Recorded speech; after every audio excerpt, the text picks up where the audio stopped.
वो एक मूर्तिकार को किसी ने मूर्ति बनाने का ऑर्डर दिया। तो मूर्तिकार क्या था, वो जंगल में जाके 2 पत्थर लेके आया बड़े बड़े। उसने कहा इससे मूर्ति बनाऊंगा। पूरी पुरानी कहानी है। मूर्ति बनाते बनाते जैसे उसने छेनी हथौड़े का वार किया तो पत्थर में से आवाज आई, stop, it's painful, it's very painful, leave me, मुझे छोड़ दो।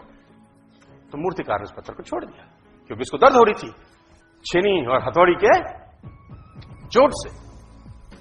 उसने दूसरा पत्थर उठाया और उस पर छेनी हथौड़े का वार किया। वार करते करते उसने बोला, इज इट पेनिंग? उसने बोला, yes it's paining but you carry on.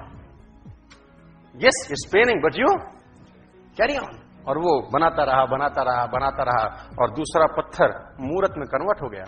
उसको ऑर्डर मिला था मंदिर में मूर्ति बनाने का और उसने शानदार भगवान की मूर्ति बनाई। दूसरा पत्थर जो चोट नहीं सह सका वहीं पड़ा था। जिन्होंने ऑर्डर दिया था वो लेने आए। उसने कहा, और हमारी मूर्ति रेडी होगी? उसने बोला, इन फ्रंट ऑफ यू। तो वो ले जाने लगे। जब मूर्ति ले जाने लगे, ले जाते ले जाते ले जाते गेट पे ही रुक गए। उसने बोला, क्या क्या दिक्कत है? तो उसने बोला, इस पत्थर को भी साथ ले जाएं क्या, जो चोट सह नहीं पा रहा था।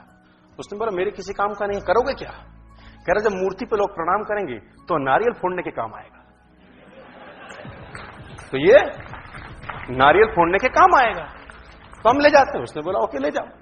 अब मूर्ति लग गई मंदिर में और पत्थर लग गया सामने।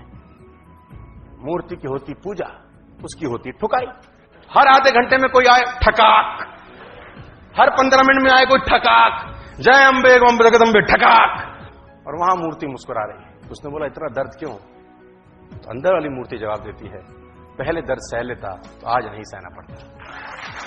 पहले दर्द सह लेता तो आज मैंने दर्द सहा 2 साल, तू रहेगा जिंदगी। तो मैं फिर आपसे कह रहा हूं, आज कुर्बान करके भविष्य निर्माण किया जा सकता है या आज निर्माण करके भविष्य कुर्बान किया जा सकता है। चॉइस आपके पास है माय डियर फ्रेंड्स।